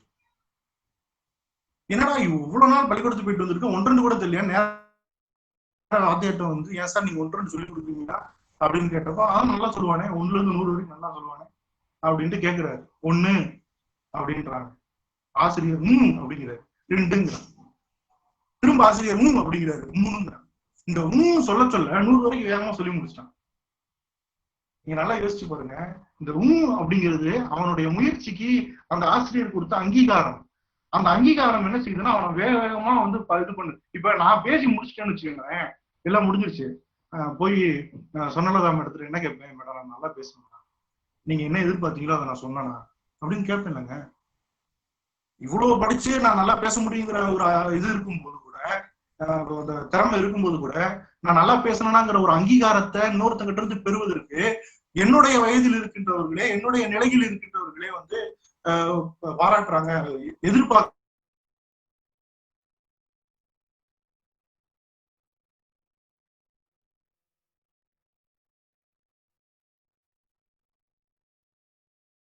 அப்படின்னு சொல்லி. இப்ப நம்ம மாணவர்களுக்கு நம்ம நம்பிக்கை ஊட்டக்கூடியவர்களாக எப்போதும் இருக்கணும். நல்லா நல்லா உணர்ந்து பார்த்தோம்னா, பொம்பளை பிள்ளைங்க கிளாஸுக்கு வந்து உட்கார்ந்து இருக்குது இல்ல, 1000 பிரச்சனைகளோட வராங்க. உங்களுக்கே தெரியும், முன்னாடி வயசுக்கு வந்த பிள்ளை வீட்டுல இருந்துச்சுன்னு சொன்னாதான் பெற்றோர்கள்லாம் ரொம்ப பெரிய அளவுல கஷ்டப்பட்டுட்டு இருப்பாங்க. ஆனா இன்னைக்கு ஒரு பெண் பிள்ளை அது எந்த வயதில் இருந்தாலும் அது பெரிய ஆபத்துக்களை சந்திக்கிறது. எந்த ஆபத்தையும் எவ்வளவு மோசமான சூழலையும் சந்திக்கக்கூடிய ஆற்றலை நாம அவங்களுக்கு வழங்கணும்னு சொன்னா நாம இன்னும் கொஞ்சம் டீச்சிங் பியாண்ட். நான் உதாரணம் சொல்றேன், ஒரு கவிதை. இந்த கவிதை வந்து சுந்தர ராமசாமி அப்படின்ற ஒரு எழுத்தாளர் எழுதினது. பசுமையா என்பவருடைய புனை பெயர். 107 கவிதைகள்ல அது வருது, நீங்க படிச்சுக்கோங்க. கவிதை இதுதான். நோவெடுத்து சிரம் இறங்கும் வேலை. உங்களுக்கு என்ன சிச்சுவேஷன் புரியுதா? ஒரு குழந்தை பிரசவிக்குது, வலி வந்துருச்சு, மட்டும் வெளியில வருது, தலை மட்டும் வெளியில வருது. சிரம் இறங்கும் வேலை. அந்த நேரத்துல என்ன பண்றான் ஒருத்தன் அப்படின்னா, ஒரு கயரை எடுத்துட்டு போய் அந்த பெண்ணுக்கு கட்டுறான். ஒரு குழந்தை வெளியில வரும்போது, தலை மட்டும் வெளியில வந்துட்டு இருக்கும் போது எல்லாம் வந்து கயிறை வச்சு அந்த தொடைய கயிறை வச்சு கட்டுறான். நோவெடுத்து சிரம் இறங்கும் வேலை. தொடைகள் பிணைத்து கட்ட, தொடைகள் பிணைத்து கட்ட கயிறுண்டு உன் கையில், வாழ் உண்டு என் கையில். வானமற்ற வெளியில் நின்று மின்னலை விழுங்கி சூழுறும் மன வலிமை உண்டு. ஓய்ந்தேன் என மகிழாதே, உறக்கம் அல்ல தியானம், பின்வாங்கள் அல்ல பதுங்கள். எனது வீணையின் மீட்டலில் கிளிபட காத்து கிடக்கின்றன உனக்கு நரையூட்டும் காலங்கள். என் கொடி பறக்கிறது அடிவானத்துக்கும் அப்பால். அப்படின்னா இந்த கவிதையை நான் வந்து பல கிளாஸ்ல சொல்லியிருக்கேன். அது அவங்களுக்கு பெரிய அளவுல எனர்ஜி, பெரிய நம்பிக்கையை கொடுக்குது. இவ்வளவு மோசமான சூழல்லையும் உனக்கு எதிரிகள் இருக்கத்தான் செய்வாங்க. அந்த எதிரிகளை எப்படி நீ தன்னம்பிக்கையோட எதிர்கொள்வது அப்படிங்கிற ஒரு விஷயத்த நம்ம சொல்லிக் கொடுக்கணும். வகுப்பறையை தாண்டி அவங்களுடைய வாழ்க்கையில நிறைய விஷயங்களை கத்துக்கணும், நிறைய விஷயங்களை கத்துக் கொடுக்கறதுக்கான வாய்ப்பை ஏற்படுத்தணும். உதாரணத்துக்கு நம்ம கையிலேயே இருக்குது NSS. இதுல வந்து பல விஷயங்களை நம்ம மாணவர்கள் கத்துக்கிறாங்க. அது இன்னும் கொஞ்சம் நம்ம விரிவாக்கணும். கிராமத்துக்கு போய் அங்க இருக்கிற மனிதர்களை பார்த்து கற்றுக்கொள்வது. ஒரு காமன் நேரம் பேச வேண்டியிருக்கும், மன்னிச்சு விட்டுருங்க. இன்னும் பெல் அடிக்கிறதுக்கே பழகல. நாங்க இந்த ஒரு NSS கேம்ப் ஒரு ஊர்ல நடந்தது. நான் வந்து பொறுப்பாசிரியர். எதுக்கு பொறுப்புன்னா, இந்த மம்பட்டி, கடப்பாறை இதெல்லாம் என் பொறுப்புல இருக்கு. ஒரு நாள் என்ன ஆயிடுச்சுன்னு சொன்னா, ஒரு ஸ்கூல் பொண்ணு +2 படிக்கிற பொண்ணு வந்து சைக்கிளை வந்து ஸ்கூலுக்கு போற பாதைக்கு திருப்புது. அப்படி திருப்பும் போது அந்த இடத்துல ஒரு பாறை, ஒரு சின்ன பாறை மாதிரி மண்ணோட சேர்ந்து இருக்குது அந்த பாறை. அதுல திருப்பும் போது என்ன ஆகுதுன்னா, அந்த சைக்கிளோட பெடல் தட்டி அந்த பொண்ணு கீழே விழுது. நம்ம பையனை பொறுத்த வரைக்கும் உங்களுக்கு தெரியுங்களா, ஒரு பொம்பளை பிள்ளை கீழே விழுந்துருச்சுன்னா இவங்களுக்கு ஒரு ஜீவகாருண்யம் அப்படியே பொங்கிடும். வேகமா வந்து, சார் அந்த கல்லு தடிக்க ஒரு பொண்ணு கீழே விழுந்துருச்சு சார். விசாரிச்சா நிறைய தடவை அந்த இடத்துல சைக்கிள்ல போறவங்க திரும்பும் போது தடுமாறி விழுகிறதா சொல்றாங்க சார். சரிடா, அந்த கல்லை நம்ம ரிமூவ் பண்றோம் சார் அப்படின்னு சொல்றோம். சரி போடா அப்படின்னு கடப்பாறை எல்லாம் கொடுத்தாச்சு. கொடுத்து போனா அந்த நல்ல பையன், கிராமத்துல இருந்து வலுவான உடம்புள்ள பையன், அந்த கடப்பாறை ஓங்கி அந்த பாறையில போடுறான். போட்டா என்னன்னா, ஒரு வெள்ளை கடற்ல போடு விடுது. அதை தாண்டி அந்த பாறை கொஞ்சம் கூட இழகல. எனக்கு பயம், இவங்க கடப்பாறையை உடைச்சிருவாங்களோ. இதுக்கு நாள பதில் சொல்லணுங்கிற பிரச்சனைகள் நான் இருக்கும்போது, பக்கத்துல ஒரு அடிவங்குல ஒரு வயசான ஒரு சார் என்ன செய்யறாங்கன்னா, குடத்துல தண்ணி அடிச்சிருக்காரு. என்னப்பா அது மாதிரி செய்றீங்கன்னு. இல்லைங்க, இந்த பாறையை வந்து எடுக்கணுங்கிறாங்க, இந்த பயில விஷம் போல தெரியுது அப்படின்னு. சாதாரணமா வந்தாரு, கொத்தனாரா இருக்குன்னு சொன்னாரு. வந்து என்ன பண்ணாரு, வெட்டி போட்டிருந்தோம், புல்லுலாம் வெட்டி போட்டிருந்தோம். அந்த புல்லை பூரா எடுத்துட்டு வாங்க, நீங்க பூரா போய் அள்ளி போட்டாங்க அந்த புல்லு. இந்த பாறையில புல்ல போட்டாரு. இப்ப தீ வைங்க சார்.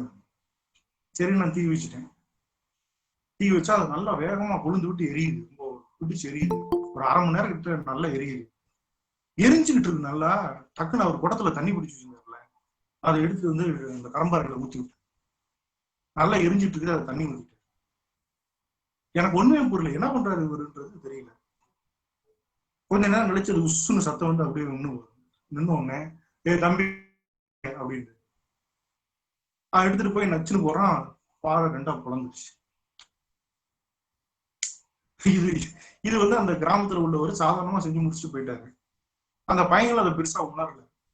சாயந்தரம் ஒரு பிசிக்ஸ் ப்ரொஃபசர்கிட்ட தற்செயலா பேசும்போது அவர் சொல்றாரு, ஒரு திடப்பொருள் பல்வேறு தட்பவெப்பங்களை தாங்கி இருக்கிறதுனாலதான் சார் கட்டிப்பட்டு உறுதிப்பட்டு போகுது. திடீர்னு அதோட தட்பவெப்ப சூழலை மாற்றும் போது அது இலக்கம் கொடுத்துரும். அதுதான் சார் அந்த பாறை உடஞ்சதுக்கு காரணம்ன்றாரு. இவர் பிசிக்ஸ் படிச்சவரா என்ன? பிசிக்ஸ் படிச்ச பையனுக்கு அது தெரியல, ஆனா சாதாரணமா இருக்கிற மனுஷர்களுக்கு அது தெரியுது. அப்ப இந்த டீச்சிங் பியாண்ட் கரிக்குலம், டீச்சர் தான் கத்துக் கொடுக்கணுங்கிறது அநியாயம், கரிக்குலத்துல எல்லாம் இருக்குங்கிறதும் அநியாயம். இதை யாரு வேணாலும் கத்துக் கொடுக்க முடியும் அப்படின்னு வரும்போது நம்மளுடைய டீச்சிங்கோட இதை மாத்திதானே ஆகணும் அப்படிங்கிறத நம்ம ஒரு விஷயம் சொல்லணும். சாதாரணமா மாணவர்களுக்கு ஒழுக்கத்தை சொல்லிக் கொடுக்கும்போது நம்ம கூட படிக்கிற மாணவிகளை ஒரு சக உயிர்களாக பார்க்கணுங்கிற ஒரு மனோபாவத்தை நம்ம சொல்லிக் கொடுத்தாகும். இதுக்கு என்ன பாருங்க, கம்பராமாயணத்துல ஒரு காட்சி. ராவணன் சீதையை தூக்கிட்டு போயிட்டாரு. போய்கிட்டு இருக்கும் போதே நான் தூக்கிட்டு என்னை கடத்திட்டு போயிட்டாங்கிற விஷயம் ராமனுக்கு தெரியணும் அப்படின்னு நினைச்ச சீதை என்ன பண்ணாங்கன்னா, அவங்க அணிகலன்களை எல்லாம் என்ன செய்யறாங்க, ஒன்னொன்னா கலட்டி கீழே போடுறாங்க. கீழே போட்டுட்டு போறாங்க. திரும்ப ராமன் தேடி வரும்போது இந்த அணிகலன்கள் எல்லாம் பாதையில கிடக்குது. எடுத்து பாக்குறான். பார்த்ததுல அவன் ரொம்ப குழம்பி போயிருக்கான். திடீர்னு தன்னுடைய மனைவியை காணும்னு ஒரு பதட்டத்துல இருக்கிறான். அதனால என்ன பண்றான், பக்கத்துல இருக்கிற தம்பி லக்குவனன்ட்ட, டேய் இந்த நெத்திச்சுடிய பாடுறா, இது நம்ம சீதையோடதான்னு கேட்கறான். லக்குவனன் பார்த்துட்டு தெரியலன்னு. கழுத்துல போட்டிருந்த பாசி கிடக்குது, அதை காமிச்சு இது சீதையோடதாடான்னு கேட்கறான். பார்த்துட்டு அவனுக்கு அது தெரியலன்னு. வளையல காட்டி கேட்கறான், தெரியல. கொலுசை காட்டி கேட்கறான், தெரியல. கடைசியில காலில் போட்டுக்கிற மிஞ்சி, இந்த மெட்டின்னு சொல்லுவாங்க, அது கிடக்குது. இது எடுத்த ராமன், இது சீதையோடதாடா பாடுறான்னு சொன்னோன்னே, ஆம் இது சீதையினுடையதுதான் சொன்னான். இங்க என்ன நடந்திருக்குன்னு சொன்னா, இதுவரை லக்குவனன் சீதையை நிமிர்ந்து கூட பார்த்ததில்லை.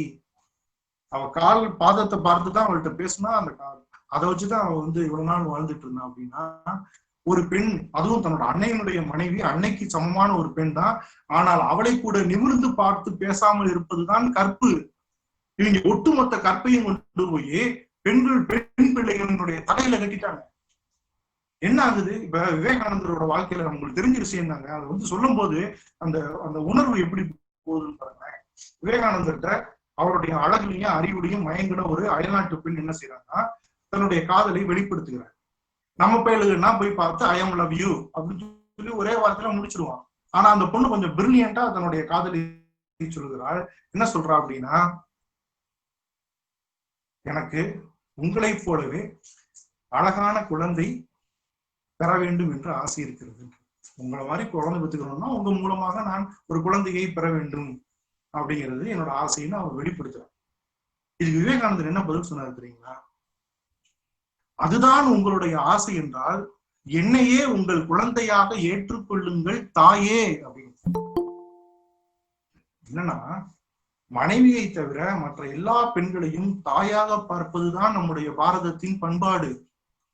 இந்த விஷயத்த நம்ம மாணவர்களுக்கு சொல்லி கொடுத்தா, திரும்ப திரும்ப சொன்னா ஒரு குளத்துல கல்லறிஞ்ச மாதிரி தானே இது. இந்த மாதிரி நம்ம பேசும்போது சில பேராசிரியர்கள் கேட்பாங்க, அப்ப கரிக்குலம்ங்கிறத நம்ம விட்டுறலாமா? இதையே சொல்லிட்டு கொடுத்துட்டு இருக்கவா? இதையே சொல்லி கொடுத்துட்டு இருந்தா நம்ம எப்ப சிலபஸ் முடிக்கிறது அப்படின்னு ஒரு கேள்விகள் கேட்கும்போது என்ன ஆகும்னா, நான் என்ன சொல்றேன், சாதாரணமா நாம கரிக்குலத்துல சொல்லி கொடுக்குற ஒரு விஷயத்தையே, இன்ஃபர்மேஷன் தான் டீச்சிங் பியாண்ட் கரிக்குலம்ங்கிறத நான் இப்படிதான் புரிஞ்சு வச்சிருக்கிறேன். அதை நீங்க வந்து இந்த இடத்துல சரியா வாங்கிக்கோங்க. ஒரு இன்ஃபர்மேஷனாக மாணவர்களினுடைய மூளைக்கு கொண்டு போற அந்த விஷயத்த ஒரு உணர்வாக மாற்றி அவங்களோட இதயத்துக்குள்ள கொண்டு போங்க. இதான் நம்ம சொல்றது. இப்ப பாருங்க, உதாரணத்துக்கு நான் சொல்றேன், ஒரு கெமிஸ்ட்ரி ப்ரொஃபஸர்னு வச்சிருக்கேன். அதுல வந்து பியூரெட் பிப்பட்டுன்னு வச்சிருப்பாங்க. சோடியம் பை கார்பனேட் அந்த பியூரெட்ல வச்சிருப்பாங்க. இந்த பொட்டாசியம் பெருமாங்கனேட்டுன்னு ஒண்ணு இருக்கு பாருங்களேன். இந்த பொட்டாசியம் பெருமாங்கனேட்டுங்கிறத அந்த சோடியம் பை கார்பனேட் இருக்கிற அந்த இது ஊத்துனா, ஒட்டுமொத்த அந்த சோடியம் பை கார்பனேட்டுமே பொட்டாசியம் பெருமாங்கனேட்டோட கலருக்கு மாறிடும். பொட்டாசியம் பெருமாங்கனேட்டு பிங்க் கலர்ல இருக்கும், அது அப்படியே மாறிடும். இப்ப இதுதான் பாடம், இதைதான் சொல்லிக் கொடுக்குறீங்க. இதை எப்படி சொல்லிக் கொடுக்கலாமே? பாத்தீங்கன்னாடா, இவ்வளவு சோடியம் பை கார்பனேட்டை இந்த ஒரு சொட்டு பொட்டாசியம் பெருமாங்கனேட்டு ஒட்டுமொத்தமா அதோட கலருக்கு மாத்திடுச்சு. அப்ப தனி மனிதர்கள் மட்டும் திருந்துனா, தனி மனிதர்கள் நினைச்சா ஒரு பெரிய மாற்றத்தை ஏற்படுத்த முடியும். நீங்க பாடம் தான் சொல்லிக் கொடுக்குறீங்க, அந்த இன்ஃபர்மேஷன் தான், ஆனா அதை உணர்வா மாத்தி அப்படி சொல்லிக் கொடுக்கலாம் தானே? இது சாதாரணமா இது ஒரு பயோடெக்னாலஜி ப்ரொஃபஸரா இருந்தாருன்னா, இவ்வளவு பால்றா, இதுல இவ்வளவுதான் உரமோறு ஊத்தணும், ஒரு சொட்டு உரமோறு ஒட்டுமொத்த பாலையுமே மோரா மாத்திருச்சுன்னு சொன்னா, ஒரு தனி மனிதன் நினைச்சா எதை வேணாலும் சாதிக்க முடியும்டா அப்படின்னு சொல்றதுல என்ன கஷ்டம்? ஒரு பாட்டனி ப்ரொஃபஸர் இருக்காங்க, ரைசோம் எனக்கு சொல்லி கொடுத்துருக்காங்க. ரைசோம்னு ஒரு தாவரம் இருக்குது, அது சதுப்பு நிலங்கள்ல மட்டுமே வாழக்கூடிய ஒரு தாவர வகை. அது என்ன பண்ணுன்னா, எல்லா தாவரத்தையும் போல அது வந்து வேறு வந்து அதோட பூமிக்கு கீழே போகாது, சதுப்பு நிலத்துல இருக்கிற ஈரப்பதத்தை தான் அது வாங்கிக்கிறோம். அதனால என்ன செய்யும்னா, தன்னுடைய அந்த வேர்களை பக்கவாட்டுல வளர்த்துக்கிட்டே போகும்.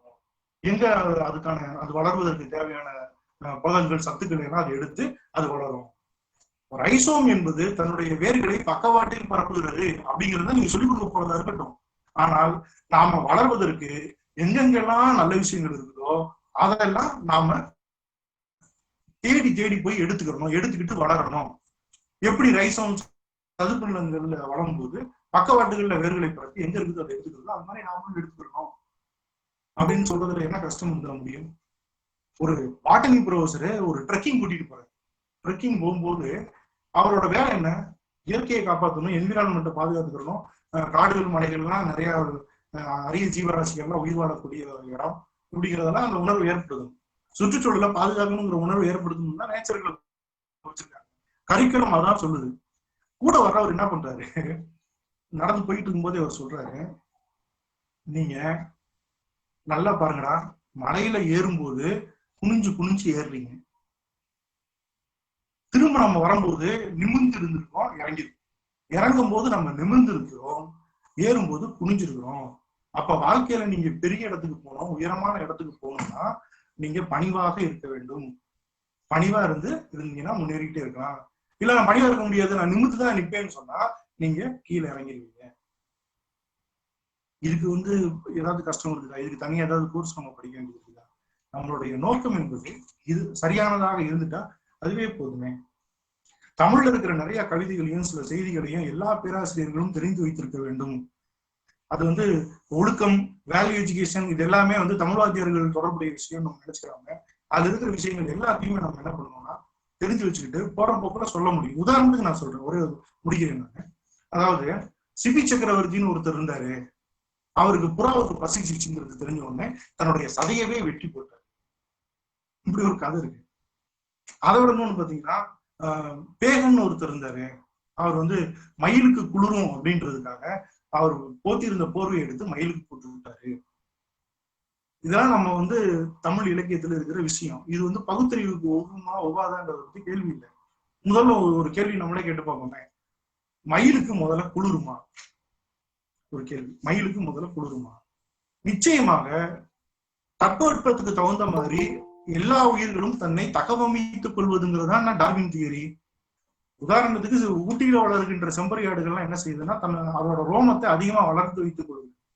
ஏன் அதிகமான ரோமம்னா அந்த குளிரை தாங்கிக் கொள்ள வேண்டும் என்பதற்காக அது அதிகமாக ரோமத்தை வளர்த்து வைத்திருக்கிறது. அப்ப அந்த மயில் குளிர் பிரதேசத்துல இருக்குதுன்னு சொன்னா அது குளிர்ல தற்காத்துக் கொள்வதற்கான உடலமைப்போடு தான் இருக்கும்.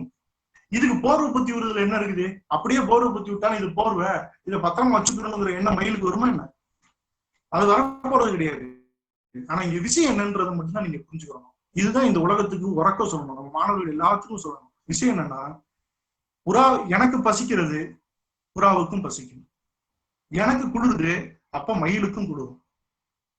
என்னால ஒரு பிடிமானம் இல்லாம வளர முடியாது, அதே போல ஒரு கொடி பிடிமானம் இல்லாம வளர முடியாது. அதுக்கு ஒரு கொழு கொம்பு போதும். ஆனா கொழுகொம்ப தேடுற வரைக்கும் அந்த கொடியை காக்க வைக்க கூடாதுங்கிறதுக்காக தன்னுடைய தேரையை கொண்டு போய் நிப்பாட்டிட்டான். அந்த முல்லைக்கு தேர்ந்த அந்த பாரி அப்படின்னு வரும்போது இந்த விஷயம் இது மட்டும்தான். எனக்கு என்ன துன்பம் வருகிறதோ அதே துன்பம் அடுத்தவர்களுக்கும் வரும்.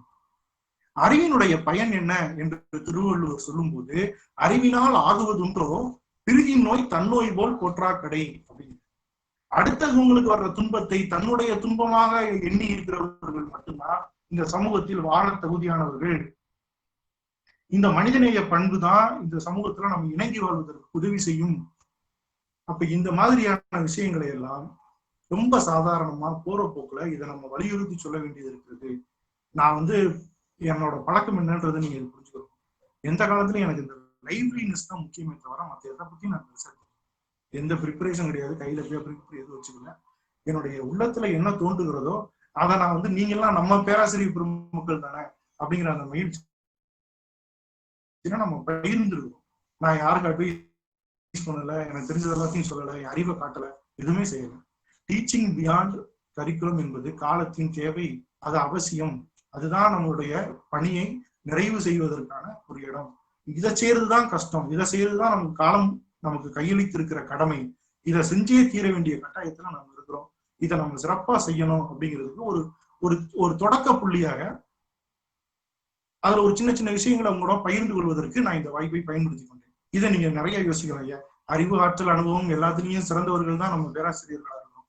இதை நாம இன்னமும் கொஞ்சம் இதை தீவிரமா எடுத்துக்கிட்டு எந்த விஷயத்த சொன்னாலும் ஒரு இன்ஃபர்மேஷனாக மூளைக்கு ஏத்தாதீங்க. அந்த இன்ஃபர்மேஷனையே ஒரு உணர்வாக மாற்றி அதை இதயத்தில் வைங்க. நம்ம மாணவர்கள் மூளை வீங்கி போய் இருக்கக்கூடாது, இதயம் விரிவடைந்தவர்களாக இருக்க வேண்டும். அதுதான் இன்னைக்கு ரொம்ப முக்கியம். அதனால நம்ம இதயத்தால் நம்ம வேலையை செய்வோம், இதயத்தால் நம்மளுடைய மாணவர்களை சென்றடைவோம். ஆட்டோகிராஃப்ங்கிறது தேர்ட் இயர் முடிச்சு போகும்போது மொத்த நோட்ல நம்ம எழுதி கொடுக்கறதாக இருக்க முடியாது. அவர்களுடைய இதயத்தில் ஒவ்வொரு ஆசிரியரும் ஒரு ஆட்டோகிராஃபை போட்டு விட்டுட்டோம்னு சொன்னா எதிர்காலம் மிகச்சிறப்பாக அவர்களுக்கு அமையும். அந்த வேலையை தொடங்க வேண்டிய கட்டாயத்தில் நாம் இருக்கிறோம். இப்ப நான் பேசுனதுல ஏதாவது உங்களுக்கு டிஸ்டர்பன்ஸா இருந்துச்சு, ஏற்றுக்கொள்ள முடியாத கருத்து ஏதாச்சும் இருந்துச்சு அப்படின்னா உங்க வீட்டு பிள்ளையா நினைச்சு, என் மாணவன் சொன்னது போல உங்க வீட்டு பிள்ளையா நினைச்சு நீங்க நினைச்சு. ரொம்ப நன்றி.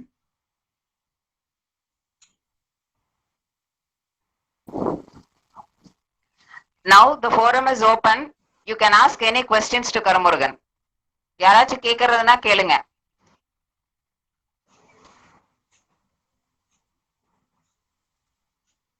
கேள்வியே இல்லையா?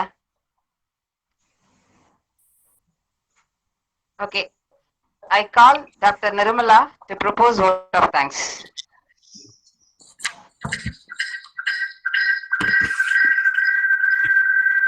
ஐயா, மிகச் சிறப்பான உரையாற்றினீர்கள். இன்றைய காலகட்டத்திற்கேற்ற சிறப்பான உரை.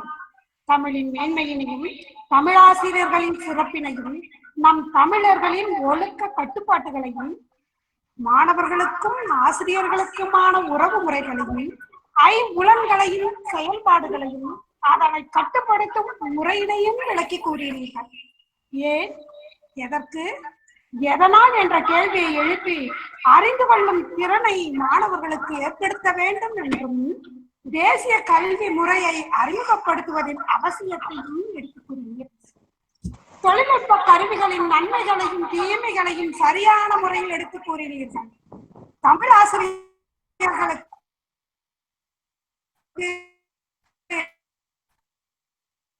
கண்டிப்பாக வெளிக்கொணர்த்த முடியாது என்று கூறினீர்கள். மிக நன்றி. அடுத்தது, ஆகவே ஐயா கூறிய அந்த கருத்தினை மனதில் ஏற்றி நாமும் மாணவர்களை இதயத்தினால் அர்ச்சனை செய்வோம் என்று கூறி ஐயா அவர்களுக்கு எங்கள் கல்லூரியின் சார்பாக நன்றி, மனமார்ந்த நன்றி. ஐக்கிய ஆசிரியர் திறன்பாட்டு திறன் கூட்டம் மிகச் சிறப்பாக வெற்றி நடையிற்று இன்று முடிவடைகிறது. இப்பயிற்சியில் சிறப்புரையாற்றிய அனைத்து ஆசிரியர் பெருமக்களுக்கும் கலந்து கொண்ட பல்வேறு கல்லூரியை சார்ந்த பேராசிரியர்களுக்கும் என் உடன் பணியாற்றும் ஆசிரியர் பெண் தோழிகளுக்கும் எங்கள் மனமார்ந்த நன்றியை தெரிவித்துக் கொள்கிறோம். இதற்காக பாடுபட்ட IQAC ஒருங்கிணைப்பாளர் சொர்ணலதா மேடம் அவர்களுக்கும் அவர்களுடைய குழுவினர்களுக்கும் நெஞ்சார்ந்த நன்றியை தெரிவித்துக் கொள்கிறேன். வாய்ப்பளித்த அனைவருக்கும் நன்றி கூறி விடைபெறுகிறேன். நன்றி, வணக்கம். The last. Now I would thank you for all these sessions. On behalf of IQAC, Vellalar College for Women, it's my bounden duty as the coordinator to appreciate the resource persons and partaking faculty members. We feel highly encouraged on the roaring response received from the beneficiaries. The credit goes to the institution for extending a maximum support in terms of boosting our confidence to carry on this marathon webinar series, to the teachers across the state to upgrade and update themselves ideologically as well as teachers. I thank each and every launch partaker for filling the chat box with the appreciative remarks. Hope to meet again on air as and when required. Thank you. I extend my sincere gratitude to all the resource persons who made this series a highly resourceful and successful one. Thank you. Thank you for all the participants. Dharmarugan sir, so much thank you for you. Thank you, ma'am. Thank you. I think Dharmarugan sir, உங்களுடைய chat boxல நீங்க உங்களுடைய எல்லா கமெண்ட்ஸும் பார்த்திருப்பீங்கன்னு நினைக்கிறேன். பார்த்துட்டு தான் இருக்கிறேன் madam. நன்றி எல்லாருக்கும். சரி.